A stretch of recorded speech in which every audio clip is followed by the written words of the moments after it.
Alors, mesdames et messieurs, chers citoyens et citoyennes de Montréal-Nord, bienvenue, bonsoir et bienvenue à cette séance du mois de février du Conseil d'arrondissement de Montréal-Nord. Comme vous le voyez, moi-même, Abdelak Sari, conseiller de ville du district Marie-Clarac et maire suppléant, je présiderai cette séance du Conseil en l'absence de Madame Christine Black, mairesse de l'arrondissement, à qui on souhaite un prompt rétablissement après avoir été testée positive par la COVID-19. Alors, mes pensées ainsi que celles de mes collègues d'arrondissement à Madame Black, en lui souhaitant un prompt rétablissement, un retour rapide à ses fonctions. Alors, premièrement, pour un moment de recueillement, nous avons toutes et tous vécu dernièrement des événements tragiques. Nous avons connu quand même 2 ans de COVID et nous avons dernièrement, dans les dernières semaines, également perdu des personnes très chères.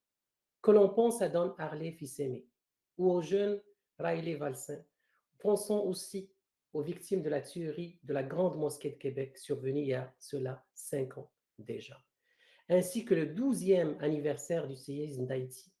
Alors, ce moment de recueillement serait surtout pour ces personnes-là et pour nous, pour qu'on pense à ces personnes, pour qu'on pense quand même à ces personnes qu'on a perdues et qu'on pense quand même qu'il y a quand même de la haine et bien évidemment de la violence à travers le monde.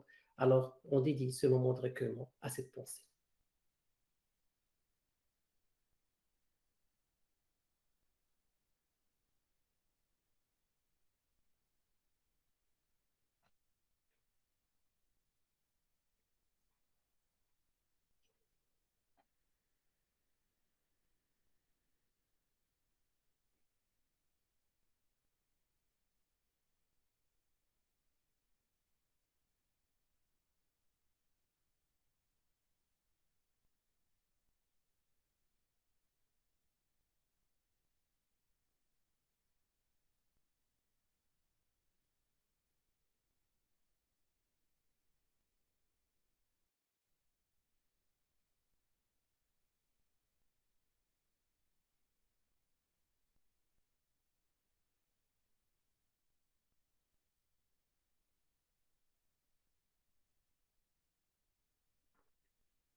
Merci. Tout d'abord, permettez-moi de présenter l'ensemble des personnes qui m'accompagnent aujourd'hui, élus et employés. Alors, en premier lieu, Madame Chantal Rossi, conseillère de ville au district Ovid-Clermont. Bonsoir tout le monde, bon conseil. Monsieur Philippe Thermidor, conseiller d'arrondissement au district Ovid-Clermont. Bonsoir et bon conseil. Monsieur Jean-Marc Poirier, conseiller d'arrondissement au district Marie-Clarac. Bonsoir, bon conseil. Au niveau du personnel du cabinet de la mairesse et des élus, Monsieur François Purcell, directeur de cabinet. Bonne soirée à tout le monde et bon conseil. Monsieur Alain-David Jean-Noël, chargé de secrétariat. Bonne soirée, bon conseil. Madame Anna Mielzarek, chargée de secrétariat. Bonsoir. Au niveau du personnel administratif, notre greffier, Monsieur Marc-Aurèle Aplogan. Bonsoir et bon conseil. Madame Anne-Sophie Bergeron, agente de recherche. Bonsoir. Notre directrice d'arrondissement, Madame Rachel Laperrière. Bonsoir et bon conseil. Merci. Monsieur Claudette Toussaint, directeur de la culture, des sports, des loisirs et du développement social. Bonsoir. Monsieur Jérôme Vaillancourt, directeur de l'aménagement urbain et des services aux entreprises. Bonsoir. I go on TV now. Madame Karine Haddad, directeur. I'm gonna go. It's live. Bonsoir et bon conseil. Merci. Madame Karine Haddad, directrice de la performance et du greffe et des services administratifs qui vient de se présenter. Ah, désolée encore une fois, bonsoir. Merci beaucoup, Monsieur Maxime Sauveur, directeur des travaux publics. Bonsoir et bon conseil. Monsieur Xavier Hoche, chef de division des relations avec les citoyens et des communications par intérim. Bonne soirée. Merci beaucoup. De notre poste de quartier du 39 du service de police de la ville de Montréal, on accueille Monsieur Claude Paradis, nouveau chef du poste de quartier et inspecteur du poste de quartier 39. Bonsoir. Bienvenue parmi nous, Monsieur Paradis, et par la même occasion, permettez-moi de remercier l'inspecteur, Monsieur Patrick Lavallée, qui a quand même, qui est resté quand même avec nous un bon bout de temps. On le remercie pour l'ensemble de son engagement et de son dévouement auprès de l'arrondissement. Alors, si vous le permettez bien, M. Aplogon, notre greffier, j'appelle le point 10.01 pour adopter l'ordre du jour de la séance du conseil d'arrondissement. Et je proposerai, M. Aplogon, si vous le permettez, d'ajouter un point à l'ordre du jour, et ceci dans la section 20. Alors, j'ajouterai en papillon le 20.13 à l'ordre du jour, qui se lit comme suit: décréter l'imposition d'une réserve pour les fins de parc local sur le lot 1-412-739 du cadastre de Québec, sur lequel est érigé le bâtiment 6 au 10 111 boulevard P9 dans l'arrondissement de Montréal-Nord, et de mandater les services des affaires juridiques pour entreprendre les procédures requises, mandater le service de la gestion et de la planification immobilière pour négocier l'acquisition de gré à gré. Alors, je le propose et ça me prendrait un appuyeur. J'appuie. Alors, proposé par moi et appuyé par M. Jean-Marc Poirier, Monsieur le greffier, veuillez bien accorder à cet ajout à notre ordre du jour. Bien noté, M. Sarré. Merci beaucoup. Alors, à l'unanimité, le point est ajouté. Et ce qui nous amène au chapitre 5, qui est le mot de la mairesse et des élus. Et je commencerai par le premier mot ce soir, où on parlerait du plan d'action collectif en matière de violence conjugale et en matière de violence dans les relations intimes chez les jeunes. Alors, le 15 février prochain aura lieu le lancement de ce plan d'action collectif en matière de violence conjugale et de violence dans les relations intimes chez les jeunes à Montréal-Nord. Ce plan est réalisé par la table femmes au féminin, la table de quartier et la table paix et sécurité urbaine. C'est l'aboutissement d'un travail de concertation exemplaire entre nos instances locales, l'ensemble des partenaires du milieu et l'arrondissement. La situation est préoccupante et la pandémie des 2 dernières années a mis encore plus en évidence les besoins criants de ressources pour agir auprès des femmes, pour agir auprès des enfants et jeunes témoins ou victimes de violences conjugales ou de rapports intimes inégalitaires teintés de violence. Nous poursuivons les efforts avec détermination pour contrer collectivement et solidairement la violence faite majoritairement aux femmes et aux jeunes filles. Ce plan nous servira de feuille de route pour assurer la santé, le bien-être et le développement de notre communauté, avec des records d'entraide, de solidarité et de bienveillance. Déjà, nous avons réalisé un portrait sur la violence conjugale à Montréal-Nord. Nous avons aussi financé une partie d'un poste pour soutenir l'élaboration de ce plan et nous avons émis une résolution en faveur de la nomination de Montréal-Nord comme arrondissement allié contre les violences faites aux femmes. Alors, on est très engagé sur ce plan-là et c'est un plan qui nous tient à cœur. Sur un autre point, chers citoyens, chères citoyennes, nous souhaitons ce soir honorer la mémoire d'un homme généreux, d'un homme qui a fait une différence dans la vie de tellement de gens à Montréal-Nord, dont Harley Fils-Aimé, alias Don Carnage. Don Carnage nous a quittés récemment et son absence laisse déjà un grand vide dans nos cœurs. Il a su transmettre sa passion pour la musique, sa passion que tout le monde a vraiment pressentie. Et il a ouvert les portes de son organisme à de nombreux jeunes. Un organisme dédié à leur fournir des pistes d'avenir, leur faire découvrir des passions, les guider vers un avenir prometteur, grâce à l'organisme Culture X qui dirigeait depuis 2013. On se souviendra longtemps de sa création des spectacles inspirés, où il dirigeait plusieurs musiciens et chanteurs à l'occasion de certaines éditions mémorables du Festival des Arts de Montréal-Nord. Il a joué un rôle lumineux dans notre communauté et son étincelle continuera de briller pour tous ceux et celles qui l'ont connu et aimé. Tu nous manques dans Harley Fils-Aimé. Je cède la parole maintenant à mon collègue Philippe Thermidor pour un autre mot. Merci, M. Sarré. C'est avec beaucoup de tristesse que nous avons appris le décès de Riley Valsin le 25 décembre au Vieux-Port de Montréal alors qu'il travaille. Ce jeune citoyen qui a grandi à Montréal-Nord, étudiant en génie civil à Polytechnique, passionné de basketball, a participé aux activités de médiation culturelle de l'arrondissement, notamment avec M. Wilman Edouard de la coop Multisport. Nous tenons à offrir, au nom du conseil d'arrondissement et de toute la communauté, nos sincères condoléances et notre soutien à la famille, ainsi qu'aux proches de Riley Jonathan Valsin, lesquels étaient si fiers de lui. Dans un autre ordre d'idées, j'ai une bonne nouvelle à vous annoncer, chers concitoyens et concitoyennes. Si vous avez un enfant âgé de 3 ans ou moins, vous pouvez faire planter un arbre qui grandira avec lui, qui le sensibilisera plus tard à l'environnement et qui sera témoin de son avenir. Les parents qui résident à Montréal-Nord peuvent s'inscrire gratuitement au programme Un enfant, un arbre. La plantation est possible dans un parc ou sur votre terrain. Vous recevrez un certificat avec la géolocalisation de l'arbre afin que votre enfant puisse toujours le retrouver. Inscrivez-vous avant la fin de février pour profiter de la plantation annuelle prévue en mai. C'était le programme Un enfant, un arbre. Merci, M. Sall. Merci beaucoup, M. Philippe Thermidor, ce qui nous amène au point où je céderai la parole à Mme Chantal Rossi. Merci beaucoup, M. Sary. Alors, c'est une semaine qui se veut très importante cette semaine. C'est la 28e semaine des enseignantes et des enseignants qui se tient du 6 au 12 février 2022 sous le thème « Entièrement engagé ».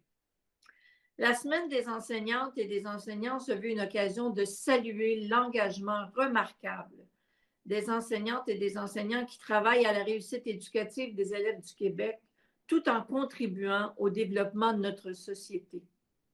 On veut remercier ces hommes et ces femmes de tout le Québec, mais plus particulièrement les enseignants et les enseignantes qui œuvrent auprès de nos élèves nord-montréalais, dans des contextes parfois très difficiles, dans des contextes où partout, les enseignants ont dû travailler dans un contexte de pandémie pour les 2 dernières années, ce qui a rendu la tâche encore plus facile.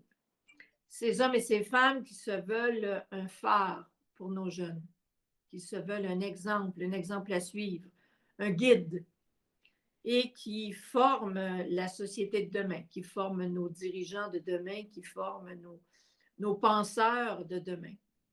Alors, merci de votre vocation, merci de votre dévouement, merci de faire ce travail-là avec autant d'amour et être autant dédié à ce travail. Vous méritez amplement nos remerciements et toute notre admiration. Merci. Je veux enchaîner en vous parlant du mois de l'Histoire des Noirs. Le mois de l'Histoire des Noirs, c'est un événement annuel important à Montréal-Nord. Février nous donne une bonne occasion pour souligner la part inestimable des communautés noires à notre société, d'autant plus que celle-ci représente le quart de la population nord-montréalaise. C'est pas rien. Le contexte de pandémie ne nous empêche pas de célébrer et d'offrir une belle programmation virtuelle et en personne, les deux à la fois. Comme chaque année, avec nos partenaires, nous offrons une vingtaine d'activités pour tous les goûts. Expositions, ateliers, cinéma, théâtre, danse, contes, également conférences. Nous avons bâti cette programmation conjointement avec les organismes Un itinéraire pour tous, Woodstock et Entre parents. Nous invitons tout le monde à découvrir, créer, se divertir à l'occasion du mois de l'Histoire des Noirs de Montréal-Nord. Et on tient à vous souligner qu'un hommage sera rendu à Don Carnage, à Don Harley Fils-Aimé, le 25 février prochain. Cet événement sera virtuel. Vous pourrez y avoir accès via la page Facebook de Un itinéraire pour tous. Alors, il sera en direct, je crois que c'est à partir de 19h, autour de 19h, mais vous aurez plus de détails sur le site de l'arrondissement. Et pour l'événement plus particulier en hommage à M. Carnage, à Don, ça sera via la page Facebook, la page Facebook d'Un itinéraire pour tous. Alors, rendez-vous sur notre page Internet pour avoir tous les détails du mois de l'Histoire des Noirs. Et je tiens à souhaiter un bon mois de l'Histoire des Noirs à tous et à toutes. Merci beaucoup, Mme Rossi, ce qui nous amène au mot de M. Jean-Marc Poirier. À vous la parole. Merci, M. Sary. But de glissade dans les parcs. Nos équipes ont travaillé fort ces dernières semaines pour préparer des buts de glissade pour nos enfants. C'est le temps d'aller passer de du bon temps en famille et de glisser au parc Pilon, au parc Sauvé, au parc Henri Bourassa et même au parc Lacordaire. Donc, on se voit dans les parcs. Merci. Et sur un autre sujet, l'aide aux entreprises. Les entreprises visées par un ordre de fermeture depuis le 20 décembre 2021 afin de protéger la santé de la population dans le contexte de la pandémie de COVID-21 peuvent à nouveau déposer une demande d'aide financière dans le cadre du volet aide aux entreprises en région en alerte. Excusez-moi, en région en alerte maximale. Le AERAM du programme Aide d'urgence aux petites et moyennes entreprises, le PAU-PME, pour l'aide, excusez-moi, pour de l'aide, nous invitons à contacter notre commissaire au développement économique, M. Ludovic, au 514-243-5895. Merci. Merci beaucoup à vous, M. Poirier, à l'ensemble des conseillers, collègues. Ce qui nous ramène au point 6, période de questions du public. Alors, nous continuons au 10.4, la période des questions du public. Et je tiens à remercier au nom de mes collègues d'avoir tous les citoyens et citoyennes qui ont utilisé le formulaire mis à leur disposition sur le site web de l'arrondissement. Alors, c'est un formulaire qui vous aide à inscrire vos questions au conseil d'arrondissement, qui est actif jusqu'à 30 minutes avant le début du conseil. Même si le conseil se déroule à distance et sans public, je tiens à rappeler que les règles restent les mêmes et que la durée de la période des questions est de 30 minutes, qui, avec l'assentiment bien évidemment du conseil, peut être allongée de 30 minutes et ensuite par bloc de 15 minutes. Nous avons donc reçu 5 questions et j'invite Mme Anne-Sophie Bergeron à nommer la personne à lire sa question et nous répondrons séance tenante à ces questions-là. Oui, alors, M. Sari, pour commencer, on avait en fait une pétition qui a été déposée par M. Pietro Lucifero. Sa pétition concernait la sécurité sur avenue Lausanne entre Fleury et Montjoly. C'est une pétition qui a été signée par plusieurs résidents et résidentes du secteur. En fait, l'objectif de la pétition est de demander à l'arrondissement des mesures d'atténuation, donc l'installation d'un panneau électronique de vitesse, d'un panneau de limite de la vitesse permise, de dos d'âne et de lumière. Merci beaucoup, Mme Bergeron. Alors, on prend acte de réception de cette pétition et ça va être déposé au point qui lui est consacré.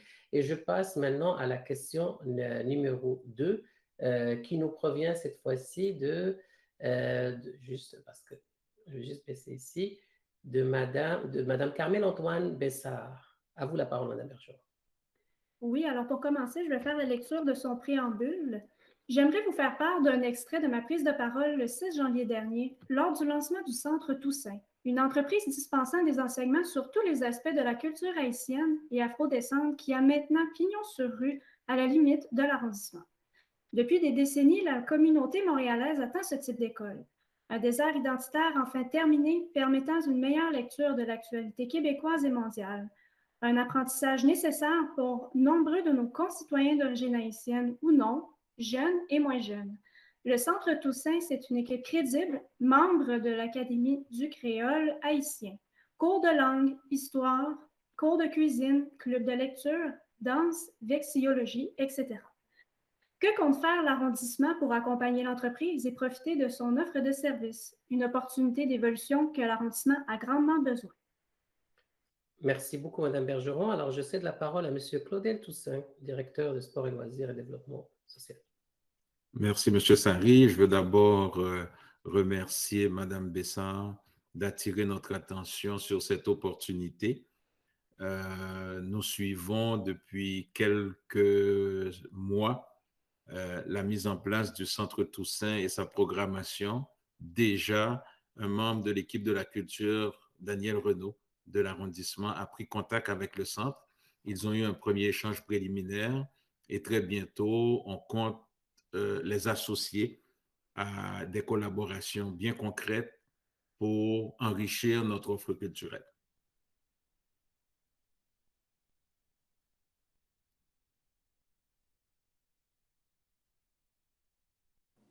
Delac, ton son, s'il te plaît. Merci beaucoup, Madame Rossi, de m'avoir appelé. Alors, merci beaucoup, Monsieur Toussaint, pour votre réponse et je cède la parole à Madame Bergeron pour la question suivante. Oui, la prochaine question provient de Florence Lubin. Ça concerne le parc Sauvé. Bonjour, j'aimerais savoir ce que vous pensez d'une installation de jeux d'eau pour les enfants au parc Sauvé. Merci.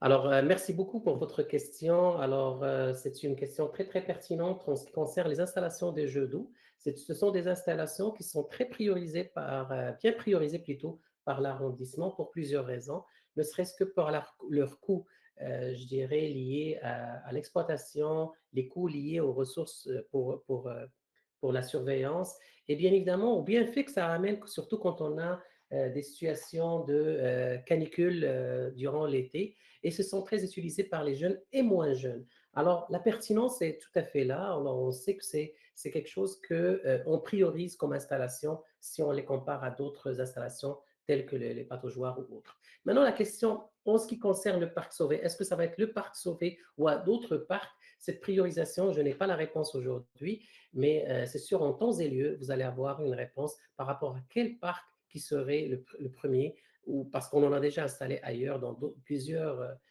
autres parcs à l'arrondissement, comme vous l'avez bien constaté, d'où votre question, j'imagine.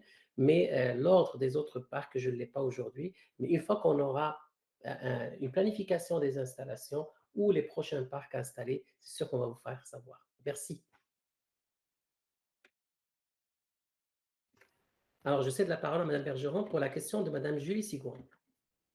Oui, alors la dernière question est celle de Mme Julie Sigouin. Ça concerne l'environnement et sa question est celle-ci. À quand nous aurons des élus qui prendront en compte l'environnement? Premièrement, je vous remercie énormément pour votre question, Madame Sigouin. Alors, à quand? C'est sûr que cette question-là pourrait être aussi composée au passé. Et c'est parce qu'on a pris vraiment cette conscience depuis longtemps, ne serait-ce que par plusieurs initiatives qui ont été faites, premièrement pour la sensibilisation, pour la mise en place d'actions et pour même des programmes qui ont eu des résultats escomptés très intéressants. Alors, pour les initiatives, on a eu des initiatives de sensibilisation en transition écologique. On a créé un comité de travail interne pour la transition écologique et pour la résilience. On a bien évidemment une cohorte de formation et adaptation au changement climatique.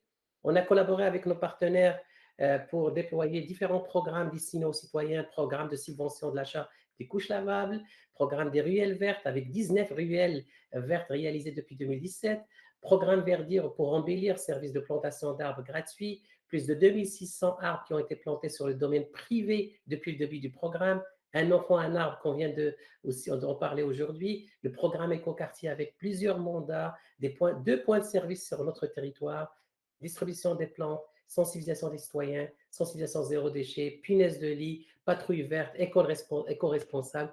Alors, je pense qu'il y a plusieurs actions. Alors, votre question est très pertinente. Maintenant, est-ce que c'est suffisant? Est-ce que ces éléments, c'est jamais suffisant pour notre planète? On a besoin d'être beaucoup plus engagés. On a à travailler, que ce soit pour des nouvelles stations Bixi qu'on a déjà commencé, qui soient électrifiées ou pas, l'agrandissement du territoire communautaire, les saillies au trottoir qui vont être végétalisés. Alors, il y a beaucoup de programmes sur lesquels on veut travailler et qu'on va travailler, et ce n'est jamais assez pour une meilleure transition écologique. Et on vous remercie encore une fois pour votre question.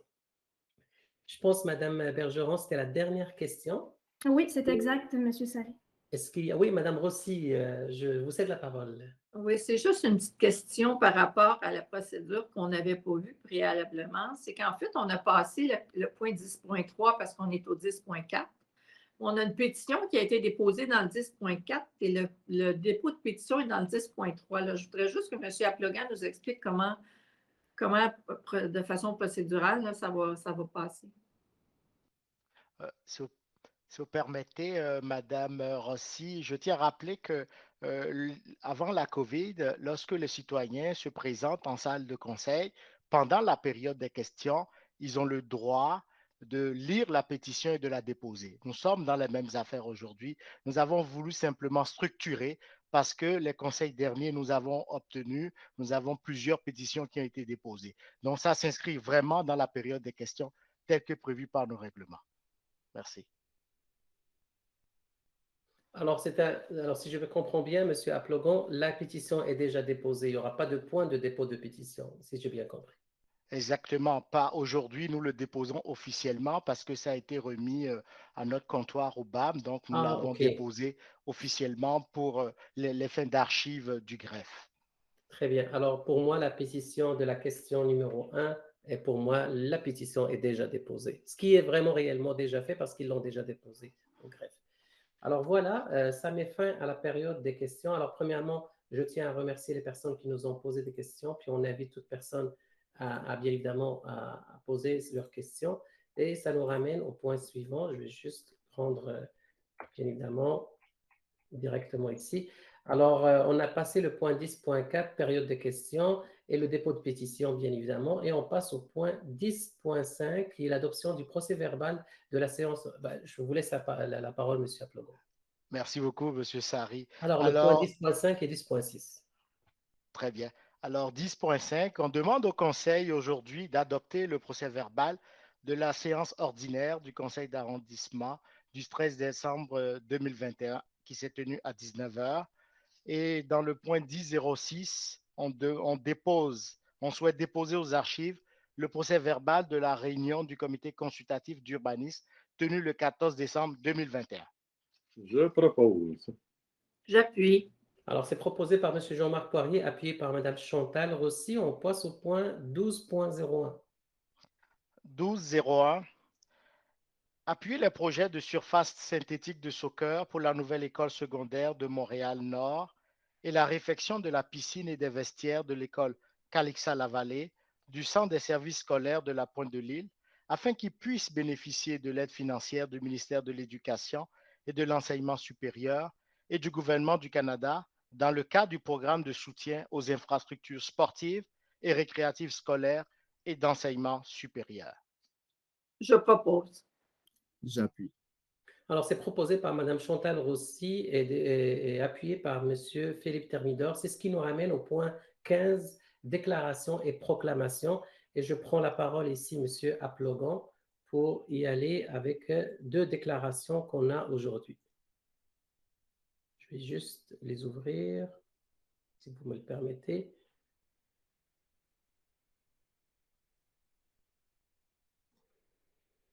Alors, la première déclaration, je vais juste la lire ici. La première déclaration, c'est déposer une déclaration en lien avec la commémoration de l'événement de l'attentat de la Grande Mosquée de Québec.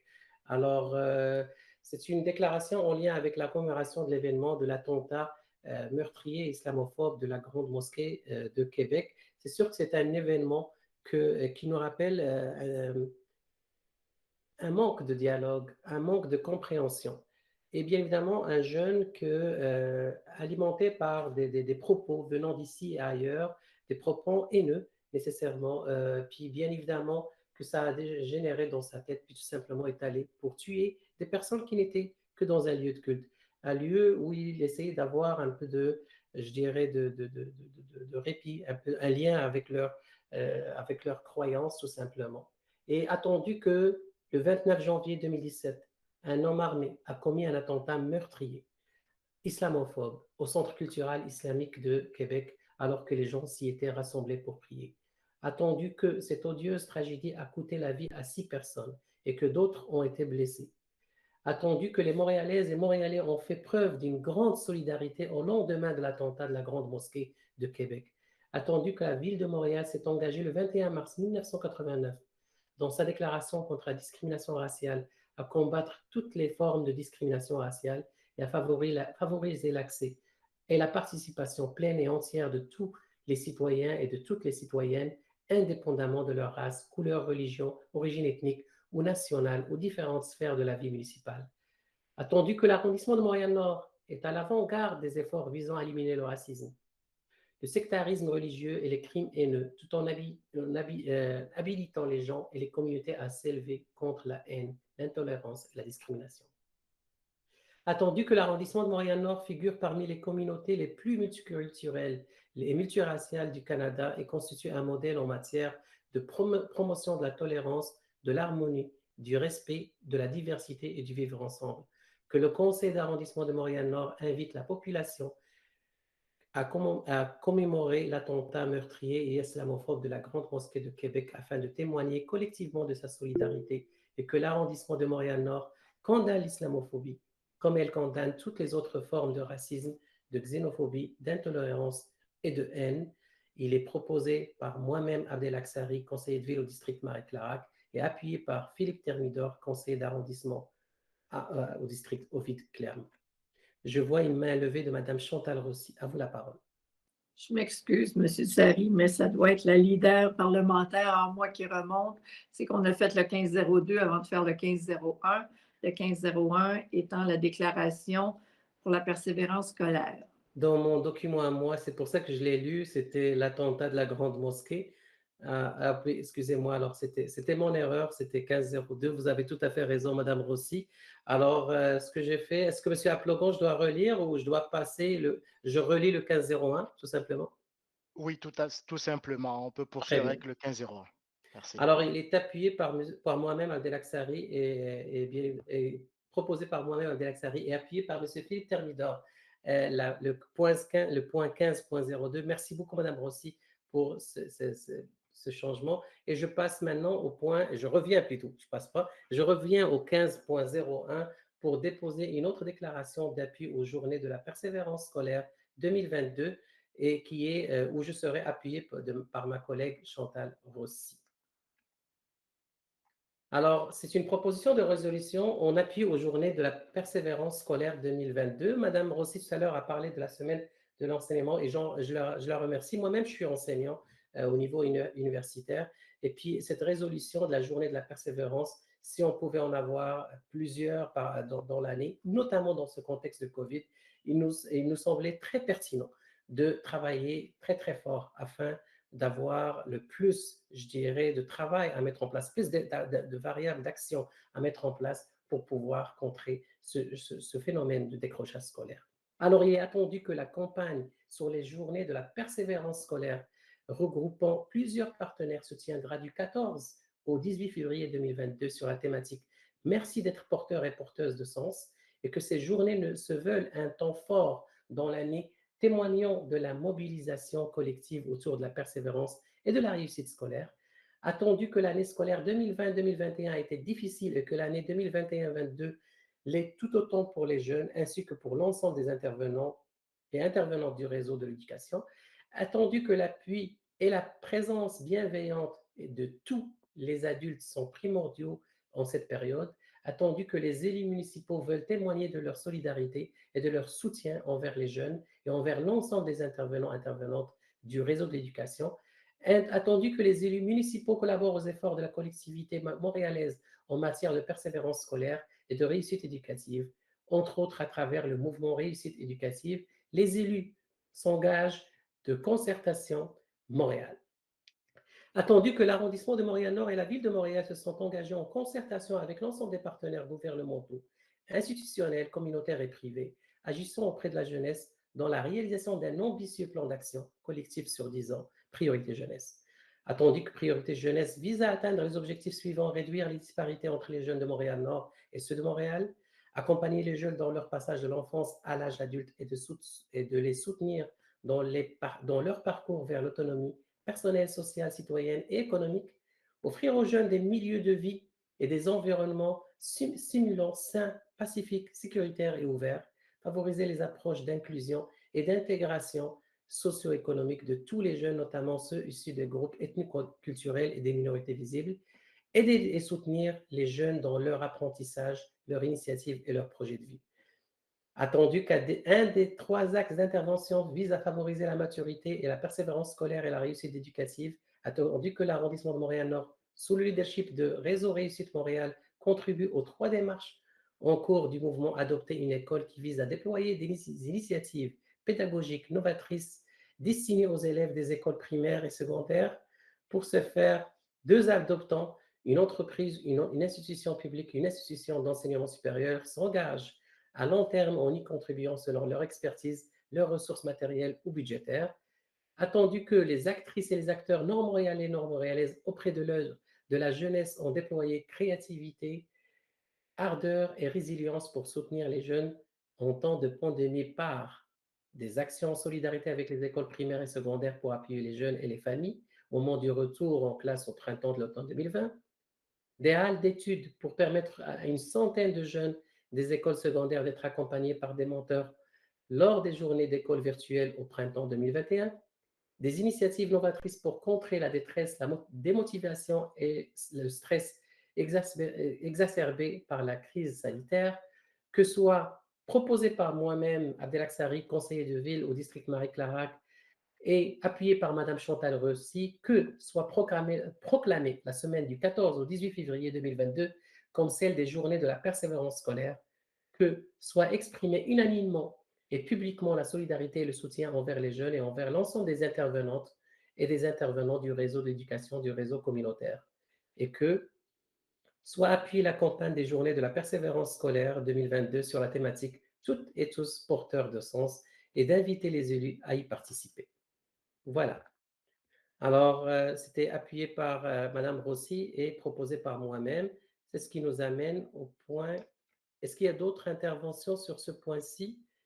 En absence d'intervention, ça nous ramène au chapitre 20, affaires contractuelles. Et je commencerai par les points 20.01 à 20.03. 20.01, adjugé à Ross et Anglais Limité, plus bas soumissionnaire conforme, au montant de 759 450 $, taxes incluses, un contrat pour la réfection de la structure en béton et de la dalle sur sol des entrées extérieures de la bibliothèque Henri Bourassa de l'arrondissement de Montréal-Nord, qui comprend aussi le remplacement des garde-corps et des mains courantes, le remplacement de la membrane d'étanchéité des marches et des contre-marches, l'ajout d'une marquise en verre et l'optimisation de l'éclairage de l'entrée principale, la correction de l'imperméabilisation d'une partie du mur de maçonnerie, la mise aux normes de l'entrée piétonne pour l'accessibilité universelle, ainsi que la reconstruction partielle des murets et la relocalisation de la chute à livres, est autorisée par le fait même une dépense de 113 917 $, taxes incluses, pour les contingences, autoriser une dépense de 6 898 $, taxes incluses, pour les incidences, pour une dépense totale de 880 266 $13. Ça, c'est pour le 20.01. Est-ce que, M. Sari, vous souhaitez qu'on propose à ce niveau avant qu'on continue? Oui, il n'y a pas de problème. Après ça, on va aller avec le 20.02, 20.03. Je propose. J'appuie. Alors, il est proposé par Jean-Marc Poirier et appuyé par M. Philippe Ternidor. C'est ce qui nous ramène au point 20.02 et le point 20.03. Parfait. 20.02, adjugé à Ascenseur Nagle, Inc., seul soumissionnaire conforme au montant de 125 897 $, taxes incluses, un contrat d'entretien des appareils de transport vertical des bâtiments de l'arrondissement de Montréal-Nord, autoriser une dépense de 25 179 $, taxes incluses, pour les contingences, autoriser une dépense de 25 000 taxes incluses pour les incidences, pour une dépense totale de 176 076 $ 16. 20.03, rejeter les soumissions reçues dans le cadre de l'appel d'offres 21 18 813 pour un contrat de service de nettoyage et d'inspection télévisée des conduites d'égout, incluant le transport et la disposition des résidus pour les saisons 2021-2022 et 2022-2023. Je les appuie. Alors, vous appuyez. OK. Alors, il est proposé Je les par propose. monsieur. Excuse-moi, M. Thermidor? Je les Oui. propose. J'appuie. OK. Alors, il est proposé par M. Philippe Thermidor et appuyé par Mme Chantal Rossi. C'est ce qui nous ramène au point 20.04 jusqu'au point 20.06. 20.04. Accordé à Turquoise Design Inc. pour un montant de 90 833 $, taxes incluses, un contrat pour la révision du concept paysager, la préparation des documents d'appel d'offres et la surveillance partielle des travaux d'aménagement paysager de la place Saint-Rémy de l'arrondissement Montréal-Nord et approuver le projet de convention à intervenir. 20.05, octroyé à EMS Infrastructure Inc. pour un montant de 73 905 $, taxes incluses, un contrat pour la révision du concept d'ingénierie civile et électrique, la préparation des documents d'appel d'offres et la surveillance partielle des travaux d'ingénierie de la place Saint-Rémy à Montréal-Nord et approuver le projet de convention à intervenir. 2006, octroyé à Calilab Inspection Inc. pour un montant de 9 312 $, taxes incluses, un contrat pour l'étude de percolation des sols en avant-projet de l'aménagement de la place Saint-Rémy à l'arrondissement Montréal-Nord. Un Je proposeur. propose. Je propose. Alors, il est proposé par moi-même et appuyé par M. Jean-Marc Poirier, les points 20.04 à 20.06, ce qui nous ramène au point 20.07 jusqu'à 20.08.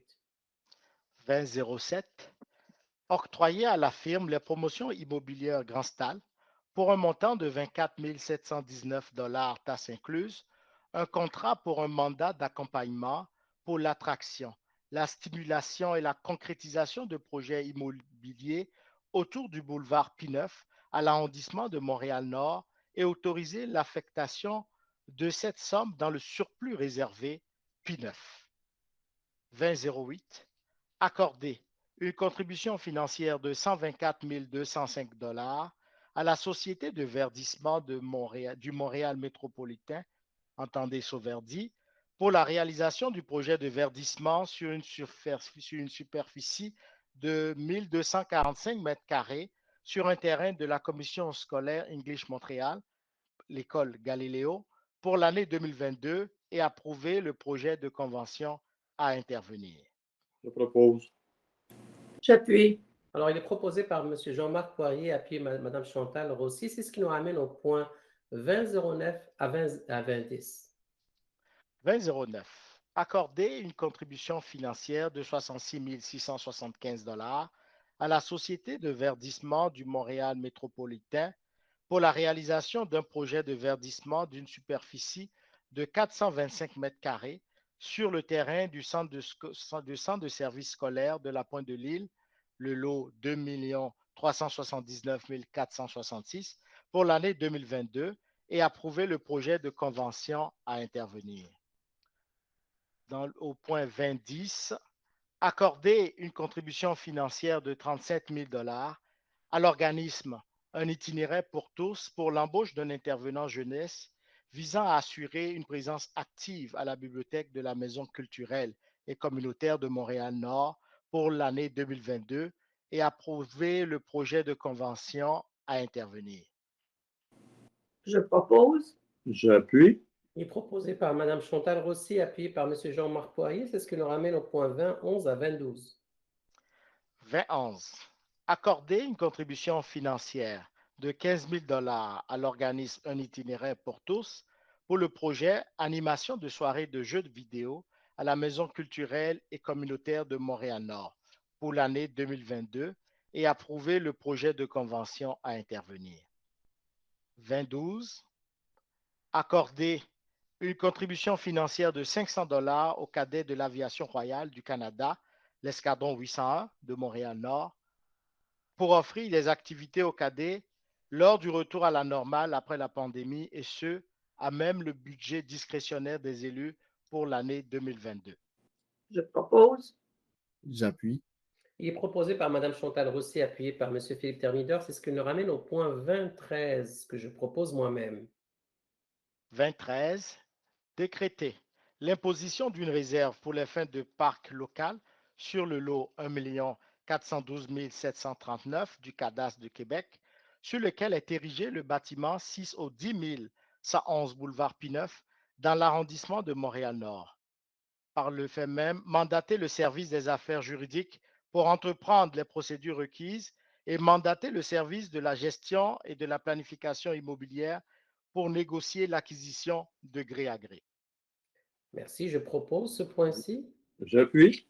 Alors, il est proposé par moi-même et appuyé par M. Jean-Marc Poirier. C'est ce qui nous ramène au chapitre 30, Administration et finances, et je vous invite à lire les points 30.01 à 30.03. 30.01, approuver et déposer les rapports mensuels au 30 novembre 2021 et au 31 décembre 2021. 30.02, approuver et déposer les rapports sur l'exercice du pouvoir délégué au 30 novembre 2021 et au 31 décembre 2021. 3003, autoriser l'engagement des crédits budgétaires pour l'exercice 2022. Je propose, J'appuie. et proposé par moi-même et appuyé par Mme Chantal Rossi. C'est ce qui nous ramène au point 3004 à 3005.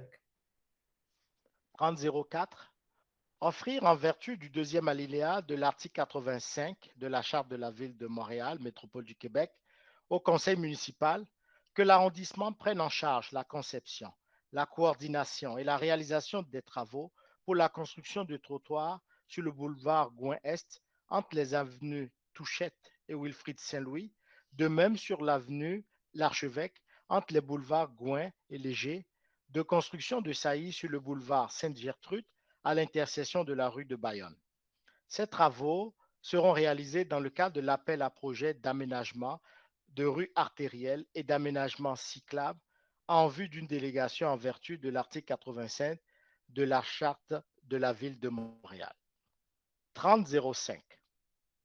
Offrir, en vertu du deuxième alinéa de l'article 85 de la Charte de la Ville de Montréal, Métropole du Québec, au conseil municipal que l'arrondissement prenne en charge la conception, la coordination et la réalisation des travaux pour la reconstruction de sections de trottoirs sur le réseau artériel administratif de la ville dans l'arrondissement de Montréal-Nord. Ces travaux seront réalisés dans le cadre du programme de maintien des infrastructures réfection mineure de trottoirs 2022 en vertu d'une délégation en vertu de l'article 87 de la Charte de la Ville de Montréal. Je propose. J'appuie. Alors, il est proposé par M. Jean-Marc Poirier et appuyé par Mme Chantal Rossi, ce qui nous amène au point 4003 et à 4005. Monsieur Sari, on Excusez-moi, va au commencer. point Oui, 4001, au chapitre 40, on passe de 4001 à 4002. Parfait. 4001. Donner un avis de motion, présenter et déposer un projet de règlement en vue d'adopter à une séance ultérieure le règlement RGCA 17-10-0011-2 afin d'abroger le règlement RGCA 17-10-0011 de contrôle intérimaire pour le secteur du programme particulier d'urbanisme du boulevard P9. 4002. Déposer le procès-verbal de consultation écrite et adopter le règlement RR 1562.058, modifiant le règlement de zonage RR 1562 et le règlement RGCA 09-10-0006 relatif au plan d'implantation et d'intégration architecturale afin de modifier diverses dispositions en vue d'assurer la conformité au programme particulier d'urbanisme du boulevard P9. Un proposeur, s'il vous plaît. Je propose. J'appuie. Alors, c'est proposé par M. Jean-Marc Poirier, appuyé par Mme Chantal Rossi, au point 4003 au point 4005. 4003. Déposer le procès-verbal de consultation écrite et adopter la résolution PP 049 afin de permettre le remembrement des lots et la construction d'un bâtiment multifamilial de 9 logements sur les lots 5 987 371 et 5 987 372, le tout en vertu du règlement RGCA 11-10-0007 sur les projets particuliers de construction, de modification ou d'occupation d'un immeuble. 4004, déposer le procès-verbal de consultation écrite et adopter le second projet de résolution PP 050 afin de permettre le remembrement des lots et l'agrandissement du bâtiment principal pour le 10 452 et 10 454 avenue Pigeon, le tout en vertu du règlement RGCA 11-10-0007 sur les projets particuliers de construction, de modification ou d'occupation d'un immeuble. 4005, déposer aux archives le certificat des résultats suite à la tenue d'un registre par écrit pour le règlement RGCA 22-10-0005, autorisant un emprunt de 2 214 000 $ pour la construction et le programme de réfection et de protection des bâtiments de l'arrondissement. Je propose. Alors, il est proposé par M. Philippe Thermidor, appuyé par moi-même, ce qui nous amène au point 4006 jusqu'au point 4008. 4006. Déposer le procès-verbal de correction. Concernant le règlement RR 1562-057, modifiant diverses dispositions du règlement de zonage refondu RR 1562, du règlement de lotissement 1563, du règlement RGCA 11-10-0012 relatif au permis et au certificat, du règlement RGCA 02-10-006 sur les dérogations mineures et du règlement RGCA 09-10-006 relatif au plan d'implantation et d'intégration architecturale, et ce, pour l'ensemble du territoire de l'arrondissement. 4007. Déposer le procès-verbal de la séance de consultation écrite et statuer sur une recommandation du comité consultatif d'urbanisme, à savoir permettre une marge avant principale de 1,82 m au lieu de 4,5 m, une marge latérale droite de 2,12 m au lieu de 2,28 m, une marge arrière de 4,5 m au lieu de 6 m et des balcons existants en marge latérale à une distance de 1,82 m au lieu de 2 m d'une ligne de terrain pour le 11 055 avenue Touchette, le tout en vertu du règlement RGCA 02-10-0006 sur les dérogations mineures. Cette demande fait l'objet d'une consultation en conformité avec la loi sur l'aménagement et l'urbanisme et avec l'arrêté ministériel 2021-057. 40-08.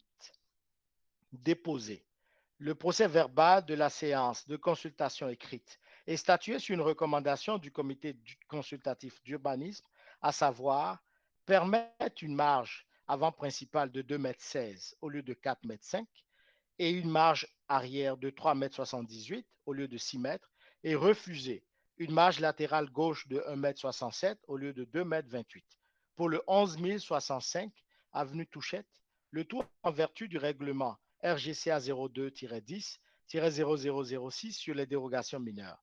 Cette demande fait l'objet d'une consultation en conformité avec la loi sur l'aménagement et l'urbanisme et avec l'arrêté ministériel 2021-057. Je propose. J'appuie. Alors, il est proposé par M. Jean-Marc Poirier, appuyé par Mme Chantal Rossi. On passe au point 4009 jusqu'au point 4011. 4009. Déposer le procès-verbal de la séance de consultation écrite et statuer sur une recommandation du comité consultatif d'urbanisme, à savoir permettre une marge avant principale de 2,12 m au lieu de 4,5 m et une marge arrière de 3,42 m au lieu de 6 m pour le 11 075 avenue Touchette, le tout en vertu du règlement RGCA 02-10-0006 sur les dérogations mineures. Cette demande fait également l'objet d'une consultation en conformité avec la loi sur l'aménagement et l'urbanisme et avec l'arrêté ministériel 2021-057. 4010. Déposer le procès-verbal de la séance de consultation écrite et statuer sur une recommandation du comité consultatif d'urbanisme, à savoir permettre une case de stationnement située partiellement sur le même terrain que le bâtiment, permettre une aire de stationnement dans une zone adjacente moins permissive, permettre une aire de stationnement en marge avant secondaire et en cour arrière, malgré une cour arrière ayant une superficie aménagée de gazon ou de plantation de 30% au lieu de 50% pour le 4620 boulevard Gouin-Est, le tout en vertu du règlement RGCA 02-10-0006 sur les dérogations mineures. 4011.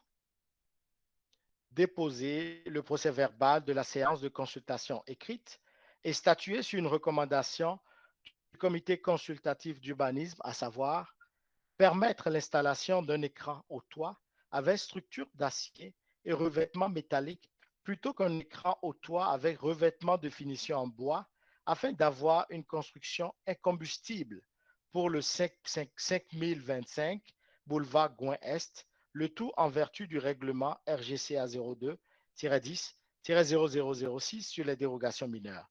Cette demande fait l'objet d'une consultation en conformité avec l'arrêté ministériel 2021-057. Alors, je le propose. Et j'appuie. Alors, appuyé par mon collègue M. Jean-Marc Poirier, je propose le point 4009 au 4011, ce qui nous amène au point 4012 jusqu'à 4014. 42. Statuer sur une recommandation du comité consultatif d'urbanisme, à savoir permettre l'aménagement d'une case de stationnement sur la propriété du 4620 boulevard Gouin-Est, le tout en vertu du règlement RGCA 10-0006 relatif au plan d'implantation et d'intégration architecturale. 43. Statuer sur une recommandation du comité consultatif d'urbanisme, à savoir permettre l'ajout d'équipements mécaniques et d'un écran acoustique au 5025 boulevard Gouin-Est, le tout en vertu du règlement RGCA 09-10-0006 relatif au plan d'implantation et d'intégration architecturale. 44. Statuer sur une recommandation du comité consultatif d'urbanisme, à savoir permettre le remplacement des balcons et du revêtement extérieur pour le bâtiment situé au 3320 boulevard Gouin-Est, le tout en vertu du règlement RGCA 09-10-0006 relatif au plan d'implantation et d'intégration architecturale. Je propose. J'appuie. Alors, il est proposé par M. Jean-Marc Poirier, appuyé par M. Philippe Thermidor. On est maintenant rendu au point 4015 jusqu'au point 4017. 45. Statuer sur une recommandation du comité consultatif d'urbanisme, à savoir permettre l'agrandissement du bâtiment principal au 5529 avenue Albert Duquesne, le tout en vertu du règlement RGCA 10-0006 relatif au plan d'implantation et d'intégration architecturale. 40.16. Statuer sur une recommandation du comité consultatif d'urbanisme, à savoir permettre la démolition du bâtiment existant, le lotissement et la construction de 2 habitations unifamiliales jumelées de 2 étages au 10 924 avenue Bellevoie, le tout en vertu du règlement RGCA 09-10-0006 relatif au plan d'implantation et d'intégration architecturale. 4017. Statuer sur une recommandation du comité consultatif d'urbanisme, à savoir permettre le remembrement des lots et la construction d'un bâtiment multifamilial de 9 logements sur les lots 5 987 371 et 5 987 372 du cadastre du Québec, le tout en vertu du règlement RGCA 09-10-0006 relatif au plan d'implantation et d'intégration architecturale. Je propose. J'appuie. Alors, il est proposé par Mme Chantal Rossi, appuyé par mon collègue M. Jean-Marc Poirier. Je passe maintenant au point 4018 au dernier point de ce chapitre 4020. 4018. Statuer sur diverses recommandations du comité mobilité qui a siégé le 15 décembre 2021 visant à apporter des modifications à la signalisation. 4019. Permettre l'occupation permanente sur le domaine public sur le lot 2 871 749, l'empiètement partiel d'une case de stationnement desservant le bâtiment 6 au 4620 boulevard Gouin-Est, le tout en vertu du règlement RGCA 08-10-0007 relatif à l'occupation du domaine public. 4020. Permettre l'occupation permanente sur le domaine public de l'empiètement partiel d'une case de stationnement desservant le bâtiment situé au 10 802 avenue Pelletier, le tout en vertu du règlement RGCA 08-10-0007 relatif à l'occupation du domaine public. Je propose. J'appuie. Alors, il est proposé par M. Poirier, appuyé par Mme Rossi, ce qui nous amène au chapitre 50 des ressources humaines. Et je vous invite, M. Aplogon, de citer les points 5001 au point 5003. Parfait, M. Sari. 5001 Autoriser la création d'un poste temporaire d'analyste TI, groupe de traitement 29001, à la division de l'informatique de la direction des services administratifs, en contrepartie de laisser vacant le poste permanent de technicien en développement d'applications en bureautique pour la période du 1er mars 2022 au 31 décembre 2022. 5002, nommé M. Benjamin Ravigno à titre d'agent de service, agent de système de gestion à la division de l'informatique de la direction des services administratifs en période d'essai de 52 semaines, et ce à compter du 12 février 2022 en vue d'un statut permanent à cet emploi. 5003, titularisé Madame Joanne Terrancé à titre de préposé aux travaux et à l'entretien à la direction des sports et loisirs, de la direction de la culture, des sports, des loisirs et du développement social, et ce à compter du 12 février 2022. Alors, je propose les points 5001 à 5003. Je les appuie. Et je suis appuyé par mon collègue, M. Philippe Thermidor. Alors, j'invite Mme Karine Haddad ainsi que M. Claudel Toussaint de bien évidemment féliciter les deux personnes qui vont être nommées et titularisées à cet égard-là. Puis je joins ma voix peut-être à ceux de l'ensemble du Conseil pour leur souhaiter la bienvenue ici à Montréal-Nord. Ce qui nous amène au point 5004. 5004, entériner le congédiement d'un employé col bleu à la direction des travaux publics de l'arrondissement de Montréal-Nord, et ce rétroactivement au 16 novembre 2021. Je propose. J'appuie. Alors, il est proposé par Mme Rossi et appuyé par M. Thermidor. Et on passe au chapitre 51. 5101, nommer M. Yann Godbout à titre de membre du comité consultatif d'urbanisme en remplacement d'un membre démissionnaire, et ce, pour la durée non écoulée du mandat du membre démissionnaire. Je propose. J'appuie. Alors, il est proposé par M. Jean-Marc Poirier et appuyé par Mme Chantal Rossi. Puis on souhaite la bienvenue à M. Yann Godbout au comité consultatif d'urbanisme. Ce qui nous amène au chapitre 65 et où il est question d'une motion des arrondissements en appui à la déclaration adoptée par le conseil municipal visant à reconnaître l'importance du loisir public. Et c'est une motion que je vais lire moi-même et où je suis appuyé par Mme Chantal Rossi. Alors, attendu que le 23 août dernier, le conseil municipal a adopté à l'unanimité la déclaration visant à reconnaître l'importance du loisir public. Oui, j'avais une main levée. Monsieur Thermidor? Vous pouvez terminer, Monsieur Sarri. Excellent. Attendu que le 23 août dernier, le conseil municipal a adopté à l'unanimité la déclaration visant à reconnaître l'importance du loisir public à Montréal et qu'il a par conséquent été résolu que la Ville de Montréal réaffirme l'importance du loisir comme un service essentiel incontournable au développement socio-économique et culturel des communautés et un service de proximité au cœur du mode de vie de la population montréalaise et de sa qualité de vie. Reconnaissent que le loisir public constitue un apport indéniable à la santé, tant physique que mentale et sociale de toutes et tous, la pandémie ayant mis en lumière comme jamais auparavant la pertinence sociale de la mission du loisir au sein des arrondissements, des quartiers et des milieux de vie. Reconnaissent l'exceptionnelle contribution des organismes partenaires en loisirs publics qui, grâce à leur solide expertise, contribuent à dynamiser nos quartiers au quotidien et à faire rayonner notre métropole et qui ont su démontrer une résilience exemplaire tout au long de la pandémie afin de constamment adapter les offres de services.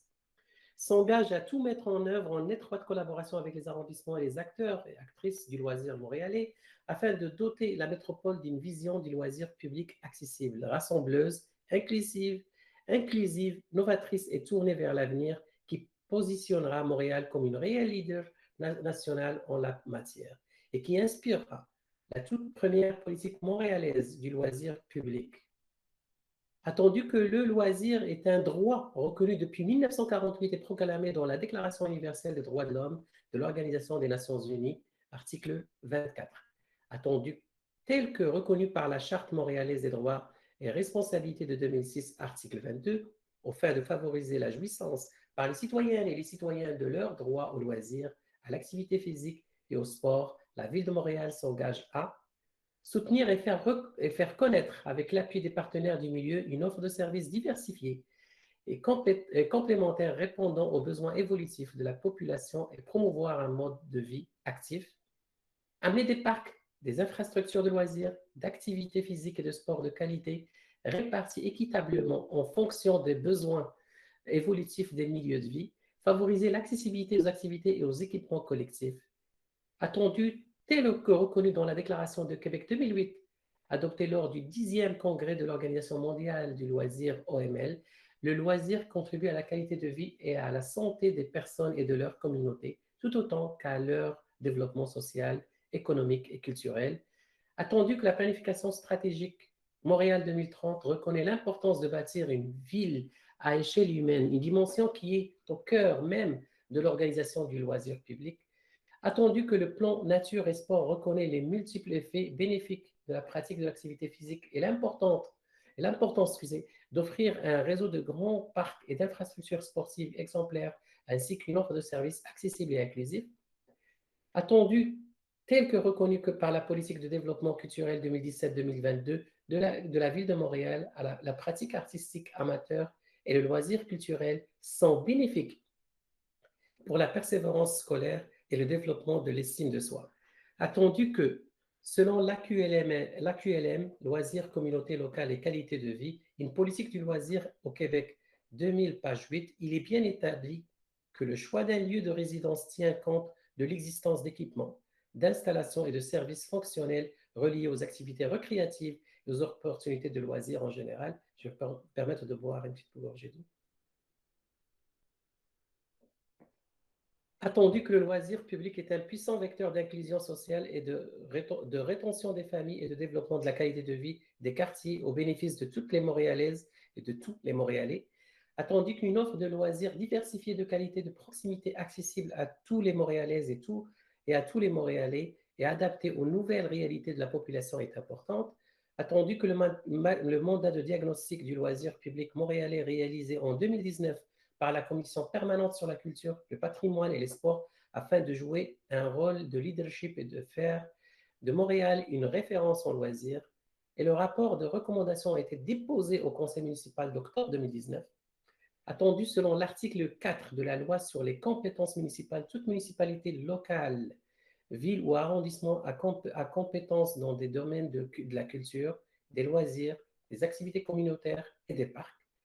Attendu qu'en vertu de la charte de la ville de Montréal montréalaise, de la charte de la ville de Montréal, métropole du Québec, article 141, le conseil d'arrondissement est responsable de l'organisation des loisirs sportifs et socioculturels et qui peut notamment, à cette fin, soutenir financièrement des organismes dont le but est d'organiser et de favoriser l'activité physique ou culturelle.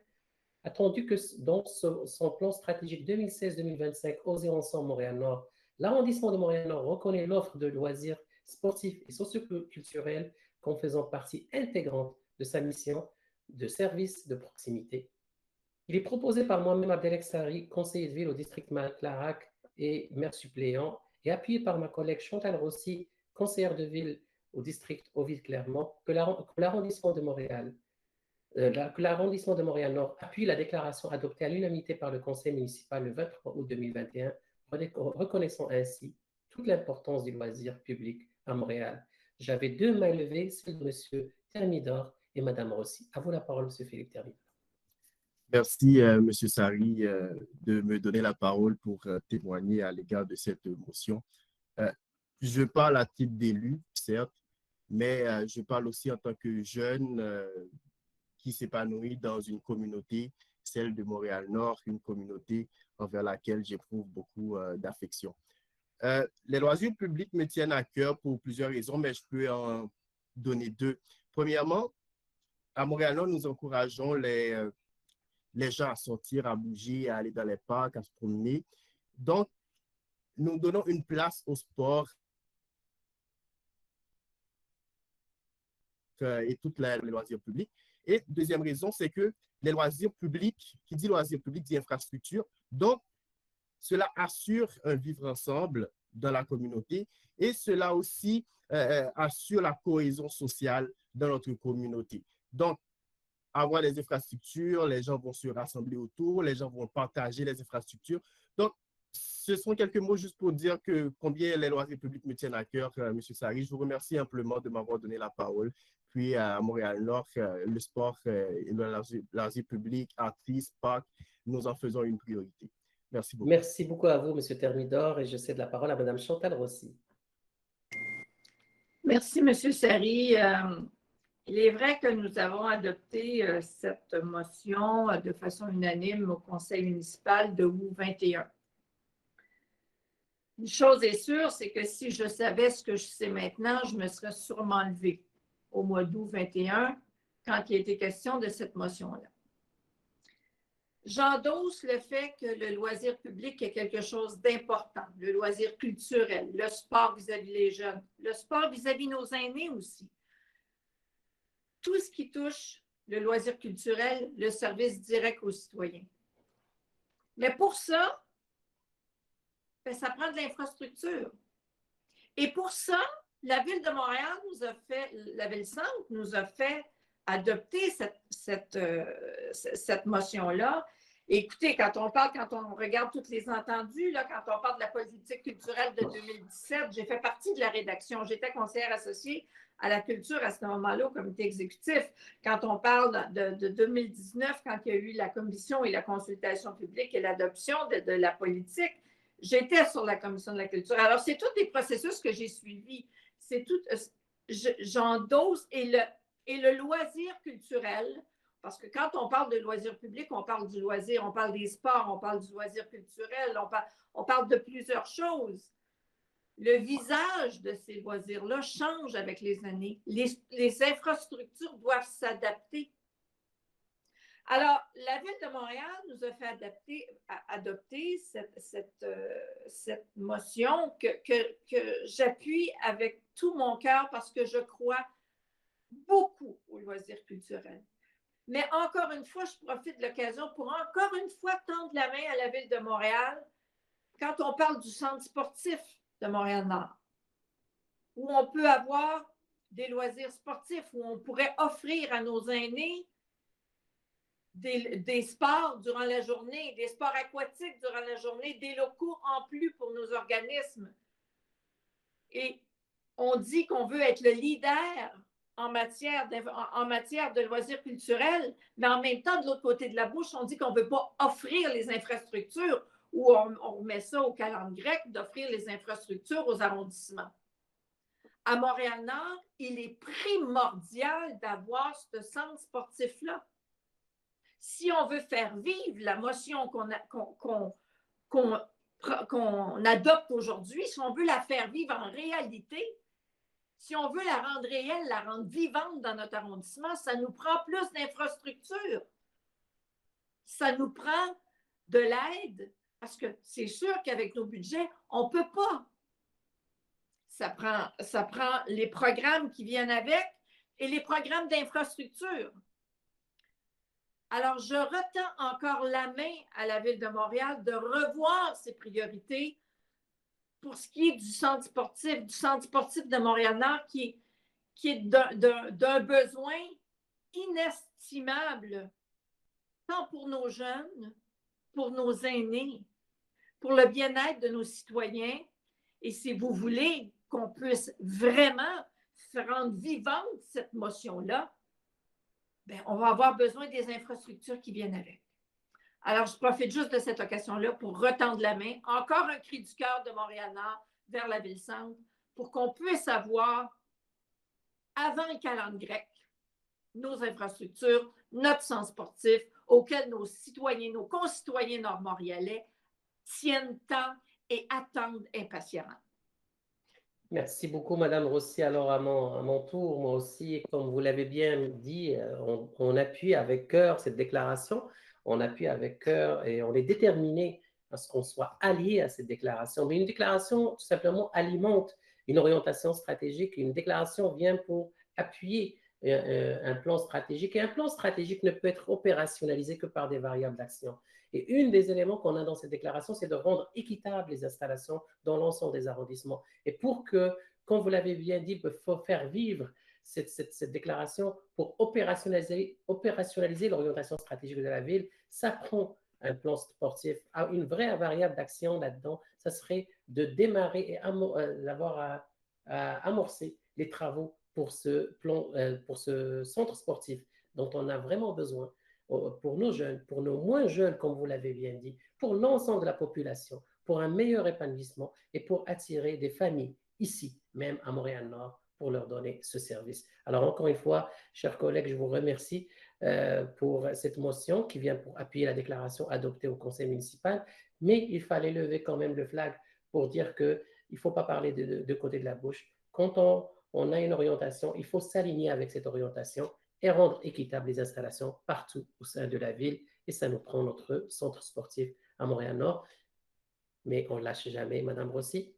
On continuera le combat avec Madame Black et au conseil municipal. C'est sûr qu'ils vont entendre notre voix une autre fois. Alors, c'est ce qui nous amène au dernier point des activités sportives de l'arrondissement. Il y a des activités de patin libre dans nos patinoires extérieures et arénas, des buts de glissade, des trottinettes de neige, allègement bien évidemment. Ah oui, trottinettes de neige, puis les buts de glissade. Je vous invite toutes et tous, jeunes et moins jeunes, d'aller prendre le temps de sortir dehors, bien évidemment de profiter des installations qui ont été faites par nos Cols Bleus, qu'on remercie énormément. Ils ont fait un excellent travail. Puis, bien évidemment, on était très fiers, comme l'a bien mentionné au début M. Poirier, dans le mot des élus. Et il faut en profiter, hein. Il est temps de sortir, il ne fait pas très, très froid. On peut vraiment passer plusieurs moments dehors. Et en même temps, en parallèle, il y a eu des allègements sur les mesures sanitaires.